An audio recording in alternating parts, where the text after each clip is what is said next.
Hello नमस्कार। आज की इस वीडियो में हम उत्तर प्रदेश में आयोजित होने वाले पीसीएस के पेपर के बारे में आज बात करेंगे। पीसीएस का प्रथम पेपर जो कि जीएस का पेपर होता है, जिसमें कुल 150 प्रश्न होते हैं। 150 प्रश्न, उन 150 प्रश्न के शुद्ध हल के बारे में आज चर्चा करेंगे। तो इसमें सबसे पहला प्रश्न है, ये पेपर सेट ए है। पेपर सेट ए का पहला प्रश्न है, निम्नलिखित में से अशोक का कौन सा शिलालेख जो है धार्मिक संश्लेषण समन्वय के बारे में कहता है। तो निम्नलिखित में कौन सा शिलालेख धार्मिक संश्लेषण समन्वय के बारे में कहता है। तो सबसे पहले इसमें जो 12वां शिलालेख है, इसका ए ऑप्शन है। 12वां शिलालेख में स्त्री महामायों की नियुक्ति के बारे में चर्चा की गई थी। द्वितीय शिलालेख में मनुष्य एवं पशु दोनों को चिकित्सा व्यवस्था के बारे में, एवं 11वें शिलालेख में धम्म की व्याख्या की गई है। और 13वें शिलालेख में कलिंग के युद्ध का वर्णन किया गया है, जिसमें उसका हृदय परिवर्तन हुआ है और इसी में उसने धार्मिक संश्लेषण के बारे में व्याख्या की थी। तो इस तरह पहले का उत्तर सही है, डी। प्रश्न नंबर 2, उत्तर प्रदेश के निम्नलिखित में कौन सा वन्य जीव अभ्यारण्य 1975 में स्थापित किया गया था। अब यह प्रश्न थोड़ा विवादित सा हो रहा है। इसमें पहला ऑप्शन है कतरनिया घाट। कतरनिया घाट की स्थापना की गई थी 1976 में, और जबकि किशनपुर की स्थापना की गई थी 1972 पे। अगर सही से देखा जाए 1975 के आसपास, तो इसका उत्तर होना चाहिए ए। तो प्रश्न 2 का उत्तर रहेगा ए। प्रश्न नंबर 3, मूल्यवान आईटी ब्रांड के संदर्भ में निम्नलिखित में कौन सा कथन सही है।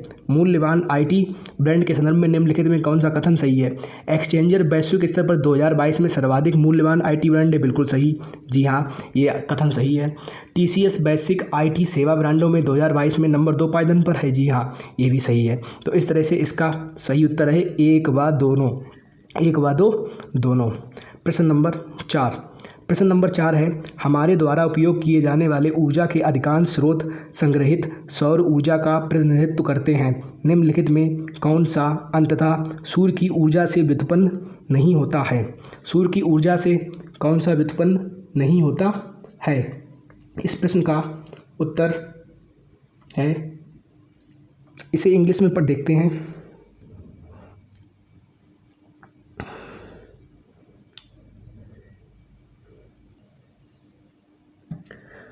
प्रश्न नंबर 4 है, इसमें हमारे द्वारा उपयोग किए जाने वाले ऊर्जा के अधिकांश स्रोत संग्रहित सौर ऊर्जा का प्रतिनिधित्व करते हैं। निम्नलिखित में कौन सा अंततः सूर्य की ऊर्जा से व्युत्पन्न नहीं होता है। तो इसका सही उत्तर होगा नाभिकीय ऊर्जा, मतलब न्यूक्लियर एनर्जी। प्रश्न नंबर 5 की तरफ बढ़ते हैं। प्रश्न नंबर 5 क्या कह रहा है, भारत सरकार द्वारा पर्यावरण के परिरक्षण संरक्षण अधिनियम कब पारित किया गया था। भारत सरकार द्वारा पर्यावरण के संरक्षण का अधिनियम 1986 में पारित किया गया था। तो प्रश्न नंबर 5 का इसका बी उत्तर सही है। अगला प्रश्न देखते हैं। प्रश्न नंबर 6, अप्रैल 2022 में कोपेनहेगन में पुरुषों की 200 मीटर बटरफ्लाई तैराकी स्पर्धा में भारत के किस खिलाड़ी ने स्वर्ण पदक जीता है। तो आपने इनका नाम सुना होगा, सजन प्रकाश। आपने सजन प्रकाश का नाम सुना होगा। सजन प्रकाश ने बटरफ्लाई तैराकी स्पर्धा में स्वर्ण पदक जीता था। प्रश्न नंबर 7 देखते हैं, उत्तर प्रदेश के वित्तीय वर्ष 2020-21 के बजट के संबंध में निम्नलिखित में कौन सा कथन सही है। इसका पहला कथन है, बजट का आकार 512। प्रश्न नंबर 7, उत्तर प्रदेश के वित्तीय वर्ष 2020-21 के बजट के संबंध में निम्नलिखित में कौन सा कथन सही है। बजट का आकार 5,12,860.72 करोड़ रुपए था। ये बिल्कुल गलत है। 2020-21 में बजट का जो आकार था वो 5,50,270 करोड़ 80 लाख रुपए था। और इस बजट में 10,967 करोड़ की कतिपय नई योजनाएं भी शुरू की गई। ये भी कथन बिल्कुल गलत है। इसमें 27,598 करोड़ की योजनाएं शुरू की गई थी। तो इस तरह से ना ही तो इसका 1 सही है, ना ही इसका 2 सही है। तो इस तरह से इसके दोनों विकल्प ये गलत हैं। प्रश्न नंबर 8, निम्नलिखित में कौन सा एक सही सुमेलित है। प्रश्न नंबर 8, निम्नलिखित में कौन सा एक सही सुमेलित है। उत्तर प्रदेश जूट गलत, असम में गेहूं गलत, गुजरात में चाय गलत, केरल में रबड़ है। सही सुमेलित है केरल में रबड़। अब देखते हैं प्रश्न नंबर 10। प्रश्न नंबर 10 में दिया गया है, सूची 1 को सूची 2 से सुमेलित कीजिए। प्रश्न नंबर 9, डीडीटी एक है अजैव अपघटनीय प्रदूषक। डीडीटी एक अजैव अपघटनीय प्रदूषक है। प्रश्न नंबर 10 देखते हैं, सूची 1 को सूची 2 से सम्मिलित कीजिए तथा सूचियों के निम्न दिए गए कूट से सही उत्तर कीजिए। तो सूची 10 में प्रश्न नंबर सूची 1 देखिए। सूची 1 में ए ऑप्शन डी कार्वे,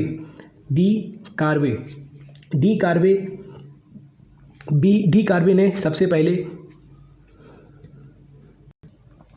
प्रश्न नंबर 10, सूची 1 को सूची 2 से सम्मिलित करना है इसमें। तो इसमें सबसे पहले देखते हैं, ए को 2 से मिलाएंगे, क्योंकि डी कार्वे ने ही सचिव थे जो विडो री मैरिज एसोसिएशन के थे। इसका बी ऑप्शन जो है JED बेथुन ने ही कलकत्ता में विश्वविद्यालय की स्थापना की थी।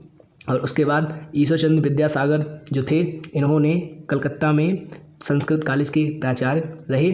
और जो डी है BM मालावारी, इन्होंने बाल विवाह विरुद्ध संघर्ष प्रारंभ किया था। तो इसका पहला ही ऑप्शन सही है, 2, 1, 4, 3।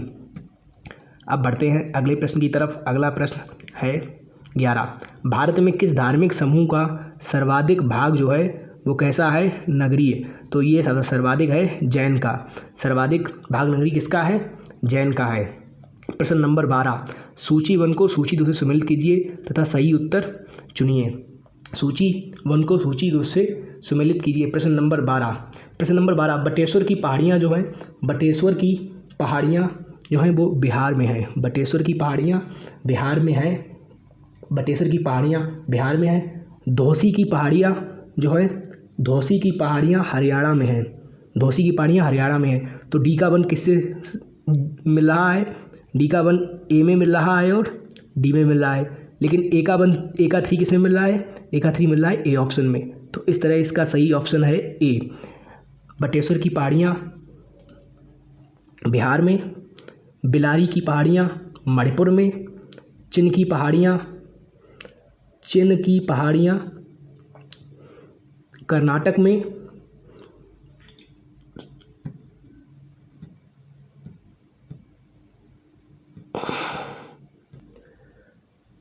प्रश्न नंबर 12, सूची 1 को सूची 2 से सम्मिलित कीजिए। तो इसमें सबसे पहले देखते हैं हम बटेश्वर की पहाड़ियाँ। तो अगर देखा जाए बटेश्वर की पहाड़ियाँ वो कहाँ हैं, बिहार में स्थित है। बटेश्वर की पहाड़ियाँ स्थित हैं बिहार में, तो ए का 3 हो जाएगा। अब देखते हैं चिन की पहाड़ियाँ स्थित हैं मणिपुर में, तो सी का 2 हो जाएगा। अब सी का 2 जिस ऑप्शन में है तो वही इसका सही आंसर हो जाएगा। तो सी इसका 12वें का ऑप्शन सही है, 3, 4, 2, 1। बटेश्वर की पहाड़ियाँ आपको मिल जाएंगी बिहार में, बिलारी की पहाड़ियाँ आपको मिल जाएंगी कर्नाटक में, और धौसी की पहाड़ियाँ आपको मिल जाएंगी हरियाणा में। तो अब बढ़ते हैं अगले प्रश्न की तरफ, जो प्रश्न नंबर है 13, संयुक्त राष्ट्र विकास कार्यक्रम UNDP ने निर्धनता की निम्नलिखित श्रेणियों में पहचान की है। वो कौन सी श्रेणियाँ हैं, वो दोनों हैं, आय निर्धनता और मानव निर्धनता दोनों। तो ए और बी दोनों इसका सही जवाब होगा। बढ़ते हैं प्रश्न नंबर 14 की तरफ। प्रश्न नंबर 14 में पूछा है, निम्नलिखित में कौन सा सुमेलित नहीं है। तो इसका पहला ही ऑप्शन जो है Balco, Bharat aluminium company limited Balco, ये नई दिल्ली में स्थित है, कोरबा में नहीं। तो इसका पहला ही उत्तर सही है। प्रश्न नंबर 15, यूनाइटेड किंगडम का पार्टी गेट स्कैंडल क्या है। यूनाइटेड किंगडम का पार्टी गेट स्कैंडल वही है जिसमें ब्रिटिश प्रधानमंत्री कार्यालय द्वारा कोविड-19 मानदंडों के उल्लंघन से संबंधित है। तो 15 का सही उत्तर है ए, 15 का सही उत्तर है ए। बढ़ते हैं अगले प्रश्न 16 की तरफ। निम्नलिखित राजनीतिक दलों पर विचार कीजिए और उन्हें उनके स्थापना के कालक्रम के अनुसार व्यवस्थित कीजिए। तो इसमें पहला ऑप्शन है बहुजन समाज पार्टी, दूसरा ऑप्शन है समाजवादी पार्टी, तीसरा है तेलुगु देशम पार्टी और चौथा है ऑल इंडिया तृणमूल कांग्रेस। तो बसपा जो है BSP, इसे 1984 में गठित किया गया था। समाजवादी पार्टी को 1992 में गठित किया गया था, 1992 में। तेलुगु देशम पार्टी को 1982 में शुरू किया गया था, 1982 में। और ऑल इंडिया तृणमूल कांग्रेस को 1 जनवरी 1998 थे। तो इसका सही उत्तर निम्नलिखित राजनीतिक दलों पर विचार कीजिए और उन्हें उनकी स्थापना के कालक्रम के अनुसार स्थापित कीजिए। बहुजन समाज पार्टी 1984 में, समाजवादी पार्टी 1992 में और तेलुगु देशम पार्टी 1982 में। तो सबसे पहले कौन सी पार्टी स्थापित हुई थी? तेलुगु देशम। तो तेलुगु देशम पार्टी पहले स्थापित हुई, तो सबसे आगे कौन सा है? नंबर 3। नंबर 3 एक सी ऑप्शन में है, एक डी ऑप्शन में है। उसके बाद फिर आएगा बहुजन समाज पार्टी का, बीएसपी का नाम। तो 3 के बाद एक किस में है? सी ऑप्शन में। तो इसका सही उत्तर है सी। अब बढ़ते हैं प्रश्न नंबर 17 की तरफ। प्रश्न नंबर 17, 2022-23 में केंद्रीय विद्यालयों में स्नातक प्रवेश के लिए एकल खिड़की प्रवेश परीक्षा का नाम है, उसका नाम है CUET। CUET। तो इसका 17 का उत्तर सही है डी। अब बढ़ते हैं प्रश्न नंबर 18 की तरफ। निर्धनता को एक सामाजिक समस्या माना गया है। निर्धनता को एक सामाजिक समस्या माना गया है। यह प्रश्न मुझे किसी भी किताब में भी नहीं खोजने से मिला, माफ़ कीजिएगा, इस प्रश्न के बारे में जानकारी नहीं है। तो बढ़ते हैं सीधे प्रश्न नंबर 19 की तरफ। औरंगजेब के शासनकाल की निम्नलिखित घटनाओं पर विचार कीजिए और उनको कालक्रमानुसार व्यवस्थित कीजिए। अब सबसे पहले देवराई की लड़ाई। देवराई की लड़ाई जो थी वो थी 1659 में लड़ी गई थी। देवराई की लड़ाई 1659 में लड़ी गई थी। औरंगजेब दारा सिखों के मध्य लड़ी गई थी। उसके बाद बनारस के पास सूजा की लड़ाई, इसके बारे में कोई जानकारी नहीं मिल पाई है, लेकिन बाकी 2 ऑप्शन जैसे कि सामूगढ़ की लड़ाई 1658 में लड़ी गई थी। और उसके बाद जो धर्मत की जो विजय है, जो धर्मत की लड़ाई हुई थी वो 1658 में हुई थी। 1658 में धर्मत की लड़ाई 15 अप्रैल 1658 में हुई थी। तो इस हिसाब से अगर सही से देखा जाए तो उसके सही उत्तर हैं 2 4 3 2 2 4 3 1। तो 19 का सही उत्तर है सी। अब देखते हैं अगला प्रश्न, प्रश्न नंबर 20। कैविल लामजाओ राष्ट्रीय उद्यान निम्नलिखित में किस झील में अवस्थित है? वो है लोकटक झील में अवस्थित है। प्रश्न नंबर 21। प्रश्न नंबर 21 में देखते हैं, सूची 1 को सूची 2 से सुमेलित कीजिए तथा सूचियों के नीचे दिए गए कूट सही से सही उत्तर चुनिए। एक तरफ महासागर दिए गए हैं, दूसरी तरफ उनके अधिकतम गहरे बिंदु दिए गए हैं। इनके बारे में जानने के लिए सबसे पहले देखते हैं, प्रशांत महासागर में सबसे गहरा गर्त कौन सा है? मेरियाना गर्त, जो कि बिल्कुल सही है। यानी ए का उत्तर जो है ए का 3 होना चाहिए। ए का 3 होना चाहिए। बी आर्कटिक, आर्कटिक महासागर, आर्कटिक महासागर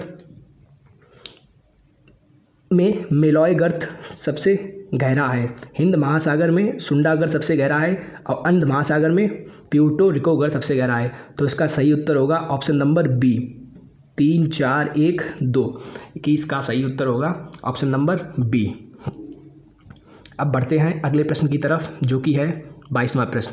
22वां प्रश्न, भारत के नियंत्रक महालेखा परीक्षक की ऑडिट का रिपोर्ट का परीक्षण करता है, कौन करता है? लोक लेखा समिति करती है। प्रश्न नंबर 23, जनवरी 2022 के वैश्विक व्यावसायिक शहर सूचकांक के अनुसार निम्नलिखित में कौन सा शहर विश्व का शीर्ष व्यावसायिक शहर है? तो वो शहर है हांगकांग। प्रश्न नंबर 24 है, निम्नलिखित में कौन सा बायोमास ऊर्जा का स्रोत नहीं है? तो वो कौन सा नहीं है? परमाणु ऊर्जा, परमाणु ऊर्जा नहीं है निम्नलिखित। अगला प्रश्न, प्रश्न नंबर 25, निम्नलिखित में कौन सी हरित गैस नहीं है? तो इसका सही उत्तर है ऑर्गन। ऑर्गन जो है वो हरित गैस नहीं होती, ऑर्गन नहीं होती है, ऑक्सीजन नहीं होती है। अब बढ़ते हैं प्रश्न नंबर 25 की तरफ। प्रश्न नंबर 25, इसमें भी सूचियाँ दी गई हुई हैं, सूची 1 सूची 2। सूची 1 व्यक्ति से और सूची 2 उससे संबंध है। तो एम एस नाथ स्वामीनाथन ने हरित क्रांति के जनक माने जाते हैं, बिल्कुल। तो ए का जो तीसरा है ऑप्शन वो सिर्फ एक ही है, 3 4 2 1। तो एक ही ढूंढ लो, उससे इसका आंसर मिल जाएगा। तो 26 का सही उत्तर है डी। प्रश्न नंबर 27। प्रश्न नंबर 27 है, मार्च 2022 में असम मेघालय सीमा विवाद को हल करने हेतु समझौते पर निम्नलिखित में किसने हस्ताक्षर किए थे? तो इसमें केंद्रीय गृह मंत्री तथा असम और मेघालय के मुख्यमंत्री, केंद्रीय गृह मंत्री, असम तथा मेघालय के मुख्यमंत्री, इन 3 लोगों ने इस सीमा विवाद को हल करने के लिए समझौते पर हस्ताक्षर किए थे। प्रश्न नंबर 28 देखते हैं। प्रश्न नंबर 28 है, निम्नलिखित में कौन सा प्रधानमंत्री स्वनिधि योजना के अंतर्गत लक्षित समूह है? कौन सा है समूह? ये है स्ट्रीट वेंडर, ऐसे अंग्रेजी में बोलते हैं स्ट्रीट वेंडर। स्ट्रीट वेंडर मतलब फुटपाथ विक्रेता। इसका सही उत्तर है फुटपाथ विक्रेता। कौन है इसका उत्तर? फुटपाथ विक्रेता। अगला प्रश्न है 29, निम्नलिखित देशों को मानव विकास सूचकांक 2022 के आधार पर अवरोही क्रम में व्यवस्थित कीजिए। निम्नलिखित देशों को मानव विकास सूचकांक 2022 के आधार पर अवरोही क्रम में व्यवस्थित कीजिए। पूरी मानव विकास सूचकांक 2022 की पूरी लिस्ट देखने के बाद मैंने इन्हें 3, 4, 1, 2 में विभाजित किया है। पूरी लिस्ट इसी तरह दी गई हुई है। अगला प्रश्न है 30, अनुमत योग्य स्वर के स्तर के संदर्भ में सूची 1 को सूची 2 से सुमेलित कीजिए तथा सूचियों के नीचे दिए गए कूट से सही उत्तर का चयन कीजिए। ये जो प्रश्न है ये सीधे सीधे Uttar Pradesh pollution control board की वेबसाइट से उठाया गया है। इस प्रश्न को सीधे सीधे Uttar Pradesh pollution control board की वेबसाइट से उठाया गया है। तो इसमें जो सही उत्तर है इसका सही ऑप्शन है आवासीय क्षेत्र, शांत क्षेत्र, औद्योगिक क्षेत्र और व्यापारिक क्षेत्र। तो प्रश्न नंबर 30, इसका ए का जो ऑप्शन है, ए जो है वो 2 से, आवासीय क्षेत्र जो है वो लगभग 55 डेसिबल होना चाहिए।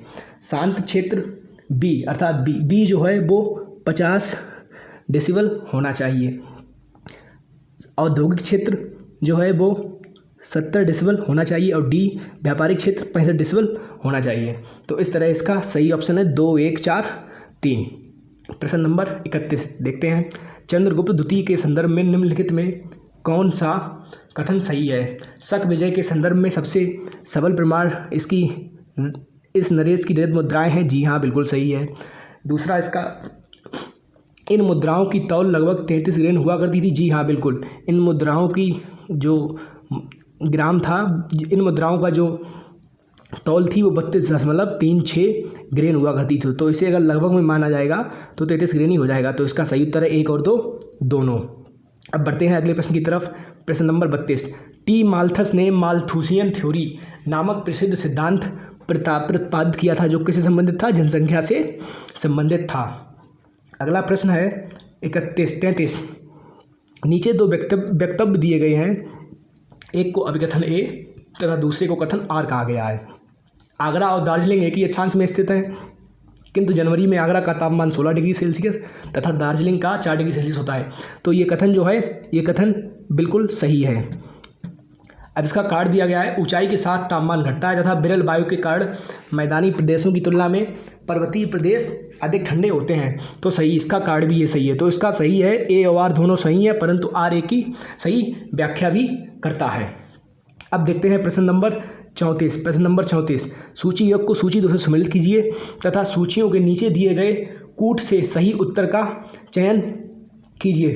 प्रश्न नंबर 34, तो इसमें अगर सही से देखा जाए तो इसका डी ऑप्शन सही है। इसका डी ऑप्शन सही है। पहला जो है वो तीसरे से, दूसरा जो है वो चौथे से और तीसरा जो है वो दूसरे से और गेहूं का साहू रोग कीट से। तो इसका सही उत्तर है 34 का डी। प्रश्न नंबर 35 देखते हैं, 2022 और 2026 में प्रस्तावित राष्ट्रमंडल खेलों के संदर्भ में निम्नलिखित में कौन से कथन सही हैं? जुलाई अगस्त 2022 में राष्ट्रमंडल खेलों का आयोजन बर्मिंघम में होगा। जी हाँ, बिल्कुल होगा। इसका एक कथन सही हो गया।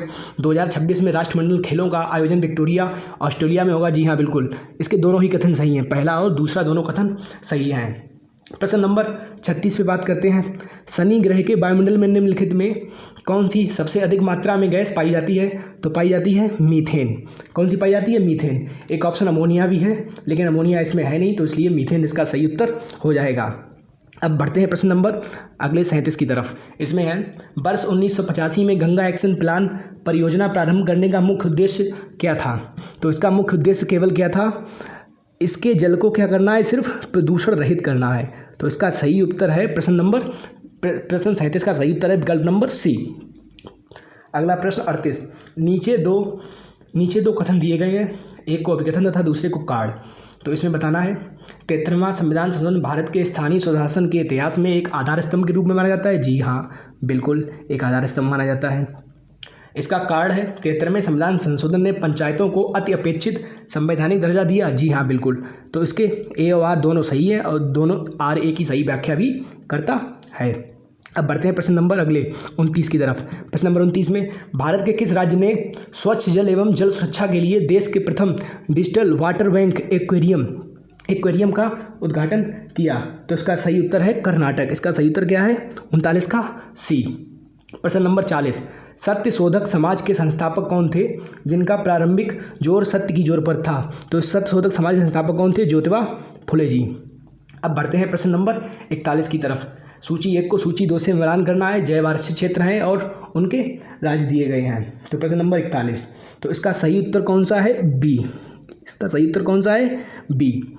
मानस जो है वो असम में है, सुंदरवन मानस असम से मिलेगा, सुंदरवन पश्चिम बंगाल से, नंदा देवी क्या नाम उत्तर प्रदेश से, और पंचमढ़ी मध्य प्रदेश से। तो इसका सही उत्तर है 3, 4, 2, 1।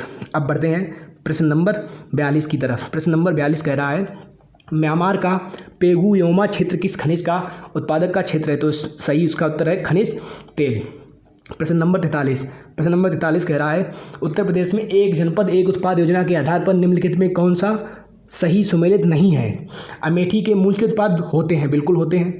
बागपत में लकड़ी के खिलौने नहीं होते, बागपत में लकड़ी के खिलौने नहीं होते, बल्कि होम फर्निशिंग का काम होता है, जो कि वन प्रोडक्ट वन डिस्ट्रिक्ट का उत्पाद है। तो इसका सही उत्तर होगा 43 का बी। अब देखते हैं प्रश्न नंबर 44, निम्नलिखित को एक सूची से 2 से सम्मिलित कीजिए तथा सूची के नीचे दिए गए कूट से सही उत्तर दीजिए। देखते हैं इसमें 44 में क्या उसका उत्तर सही है। तो अढ़ाई दिन का जो झोपड़ा था, अढ़ाई दिन के झोपड़े को कुतुबुद्दीन ऐबक ने बनवाया था। कुतुबुद्दीन ऐबक ने बनवाया था मोहम्मद गौरी के आदेश पर। तो डी का दूसरा, जिसमें डी का 2 ऑप्शन है, वो इसका प्रश्न ज़्यादा सही होने का चांस है। तो इसका अभी सी और डी है। तो अब देखते हैं लाल महल, सुल्तानगढ़ी, इसमें एक ऑप्शन दिया गया है सुल्तानगढ़ी। सुल्तानगढ़ी जो है वो इल्तुतमिश ने बनवाया था। किसने बनवाया था? सुल्तानगढ़ी इल्तुतमिश ने बनवाया था। ए का 3 हो जाएगा। तो ए का 3 किस में दिया गया? सी में। तो इसका सही उत्तर जो है वो प्रश्न जो विकल्प है वो इसका विकल्प सी है। 44 का विकल्प सी सही है। और जमात खाना मस्जिद के बारे में जानकारी नहीं है, लेकिन इसका उत्तर सही निकल आया। अब देखते हैं प्रश्न नंबर 45, जो कि अगला प्रश्न है। जनसांख्यिकी लाभांश होता है 15 से 59 वर्ष की कार्यशील जनसंख्या। 45 का सही उत्तर है बी। प्रश्न नंबर 46 देखते हैं। प्रश्न नंबर 46 क्या कह रहा है? सूची 1 को सूची 2 से सम्मिलित कीजिए तथा सूची को सही सूची से। प्रश्न नंबर 46, तृतीय सूची किससे संबंधित है? तृतीय सूची चतुर्थ सूची किससे संबंधित है? 7वीं सूची किससे संबंधित है? और 8वीं सूची किससे संबंधित है? तो इसमें जो इसका सही उत्तर जो है वो सही उत्तर है वो इसका सही उत्तर है option number D. Option number D 2, 1, 4, 3। तो ए जो है वो शपथ और प्रतिज्ञान के प्रारूप के बारे में बताता है। इसकी जो बी ऑप्शन चतुर्थ सूची है वो राज्य की विधान परिषद की सीटों के आवंटन के बारे में बताता है। 7वीं सूची जो है वो संसद और राज्य विधानमंडल द्वारा बनाई जाने वाली विधियों की विषय सूची के बारे में बात करता है, जैसे संपत्ति सूची, राज्य सूची। और 8वीं सूची भाषा के बारे में बात करता है। तो इसका सही उत्तर है 46 का ऑप्शन नंबर डी सही उत्तर है। अब बढ़ते हैं अगले प्रश्न की तरफ। अगला प्रश्न है 47। इसमें भी सूची है, एक तरफ जलप्रपात है, दूसरी तरफ उनकी अवस्थिति है। तो सबसे पहले अगर देखा जाए तो दूध सागर जो बांध है, दूध सागर जो जलप्रपात है, दूध सागर जलप्रपात गोवा में स्थित है। तो ए का 4 ऑप्शन ये हो सकता है, ये हो सकता है। उसके बाद देखते हैं बरकाना बांध जो है, बरकाना जलप्रपात है वो है कर्नाटक में। किसमें है? कर्नाटक में। तो बी का ऑप्शन जो पहला है, इसका मतलब इसका सही उत्तर है 47 का बी। 4, 1, 2, 3। अब बढ़ते हैं प्रश्न नंबर 48 की तरफ। प्रश्न नंबर 48, सूची 1 को सूची 2 से सम्मिलित कीजिए। समितियां दी गई हैं और उनके नियुक्ति का वर्ष दिया गया है। तो इसमें इसका सीधा 1, 2, 3, 4 बिल्कुल सही है। ऑप्शन नंबर ए, बलवंत राय रता समिति 1947 में आई थी, अशोक मेहता समिति 1977 में आई थी, ML सिंघवी 1986 में और PK थंगोन 1988 में। तो ये बिल्कुल सही ऑप्शन है, इसका सही ऑप्शन है ए विकल्प 48। इसके बाद 49 प्रश्न है। 49वां प्रश्न, निम्नलिखित में कौन सा नगर इराक में सुन्नी त्रिकोण का भाग नहीं है? निम्नलिखित में कौन सा इराक में सुन्नी त्रिकोण का भाग नहीं है? तो रमादी, बगदाद, बसरा और तिकरित। रमादी, बगदाद, बसरा और तिकरित। तो इसमें अगर देखा जाए तो जो बसरा है, बसरा इसका भाग नहीं है। तो इसका सही उत्तर है डी। तो 49 का सही उत्तर है डी। अगला प्रश्न 50, अप्रैल 2022 में निम्नलिखित में कौन सी तंजानिया की पहली महिला प्रेसिडेंट बनी है? तो वो हैं सामिया सुलूहु हसन। कौन है Samia Suluhu Hassan, option number B एकदम सही है। बढ़ते हैं अगले प्रश्न 51 की तरफ।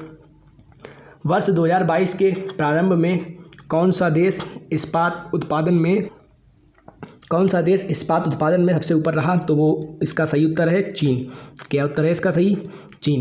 प्रश्न नंबर 52 देखते हैं। सूची 1 को सूची 2 से सम्मिलित करना है। सूची 1 में योजनाएं दी गई हैं और सूची 2 में उनका प्रारंभ वर्ष दिया गया है। तो इसमें ये मिला है, ये गलत मिला हुआ है इसमें, तो इसका सही उत्तर है 52 का ऑप्शन नंबर ए। कौन सा सही उत्तर है? Option number A. तो राष्ट्रीय ग्रामीण स्वास्थ्य मिशन 2005 में लॉन्च किया गया था, जबकि राष्ट्रीय सामाजिक सहायता कार्यक्रम 1995 में लॉन्च किया गया था, और स्वर्ण जयंती ग्राम स्वरोजगार योजना 1999 में लागू की गई थी, और संपूर्ण ग्रामीण रोजगार योजना 2001 में लागू की गई। तो इसका सही उत्तर है 2, 1, 4, 3।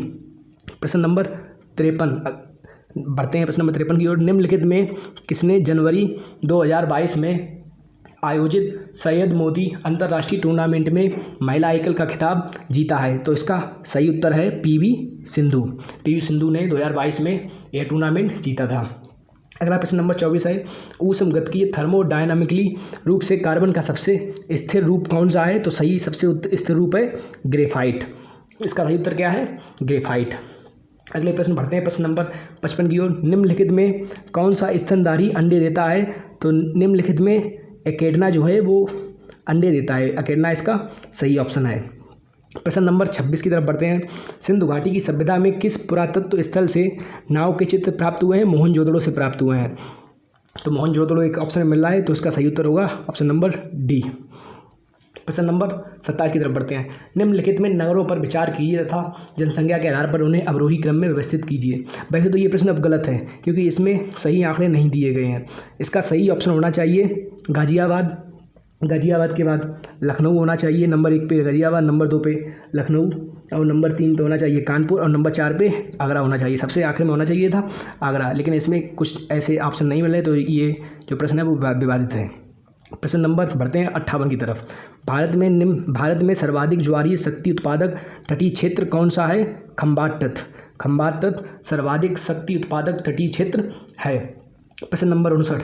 जल जीवन मिशन योजना किस वित्तीय वर्ष के केंद्रीय बजट में घोषित की गई थी? तो यह बजट घोषित की गई थी 2019 और 20 में घोषित की गई थी। ऑप्शन नंबर बी में 19-20 के बजट में घोषित की गई थी। अभी 19-22-23 के बजट में इसे 60,000 करोड़ दिया गया। कितना दिया गया है? 60,000 करोड़ दिया गया है, और जिसका लक्ष्य है 2024 तक हर घर जल पहुंचाना।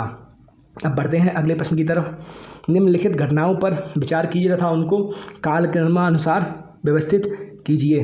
गदर पार्टी की स्थापना, चिटगांव शस्त्रागार की स्थापना, बर्लिन में इंडियन इंडिपेंडेंस कमेटी की स्थापना, और केंद्रीय असेंबली बम कांड। तो प्रश्न नंबर 60, तो इसका सही ऑप्शन है ए। इसका सही ऑप्शन है 1, 3, 4 और 2।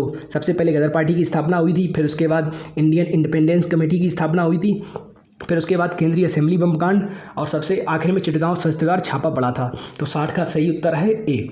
प्रश्न नंबर 61 की तरफ आते हैं। निम्नलिखित समाजशास्त्रियों में किसने ग्राम्य नगरीकरण के विस्तार को विचार से बताया है? तो किसने बताया है? M.N. श्रीनिवासन ने विस्तार से बताया है। अब बढ़ते हैं प्रश्न नंबर 62 की तरफ। प्रश्न नंबर 62 कह रहा है कोविड-19 के लिए दिया जाने वाला सिनोवैक है कैसा है? संपूर्ण वायरस का टीका है, होल वायरस का वैक्सीन है। तो इसका सही उत्तर है विकल्प नंबर डी। प्रश्न नंबर 63 की तरफ बढ़ते हैं। निम्नलिखित में किस ऑपरेशन के अंतर्गत भारत सरकार द्वारा भारत के मेडिकल छात्रों को यूक्रेन से भारत लाया गया था? तो वो था ऑपरेशन गंगा। कौन सा ऑपरेशन था? ऑपरेशन गंगा। तो 63 का सही विकल्प है बी। 63 का सही विकल्प है बी। अब बढ़ते हैं अगले प्रश्न की तरफ। प्रश्न नंबर 64। बैसिलस हेमोफिलिस इन्फ्लुएंजा कारक है। इसका सही उत्तर नहीं मिल पा रहा है। वैसे इसका सही उत्तर ए या बी में से कोई एक होना चाहिए। इसका सही उत्तर ए या बी में से कोई एक होना चाहिए। मैं इसमें कन्फ्यूज हूँ, तो माफ़ कीजिएगा इस प्रश्न के लिए। बढ़ते हैं अगले प्रश्न की तरफ। प्रश्न नंबर 65। किस उत्पाद को इको मार्क दिया जाता है? तो जो पर्यावरण से मित्रवत हो। कैसा हो? जो पर्यावरण से मित्रवत हो, उसे क्या जाता है? इको मार्क दिया जाता है। बिल्कुल सही। इसका सही उत्तर है डी।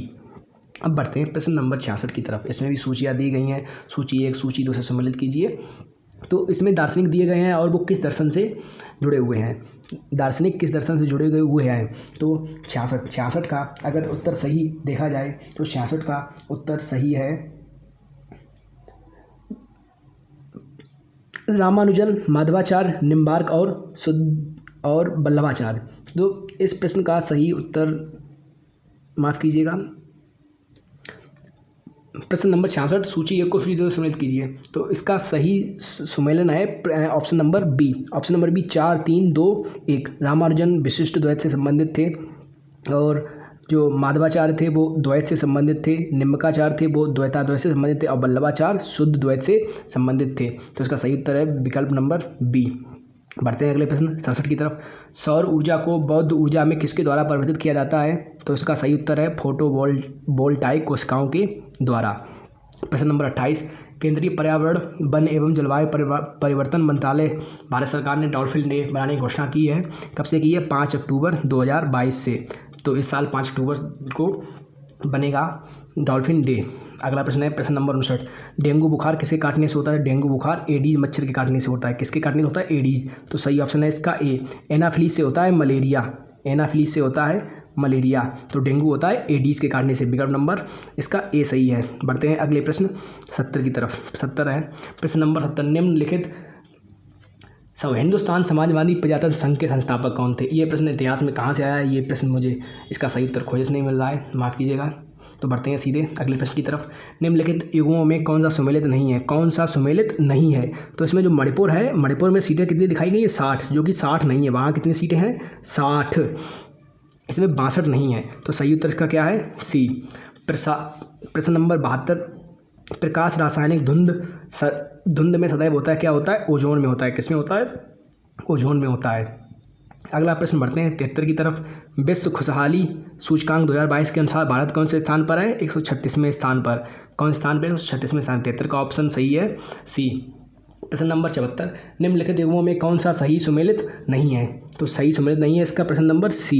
रेडियो एक्टिव पदार्थ की सक्रियता क्यूरी में नहीं मापी जाती है।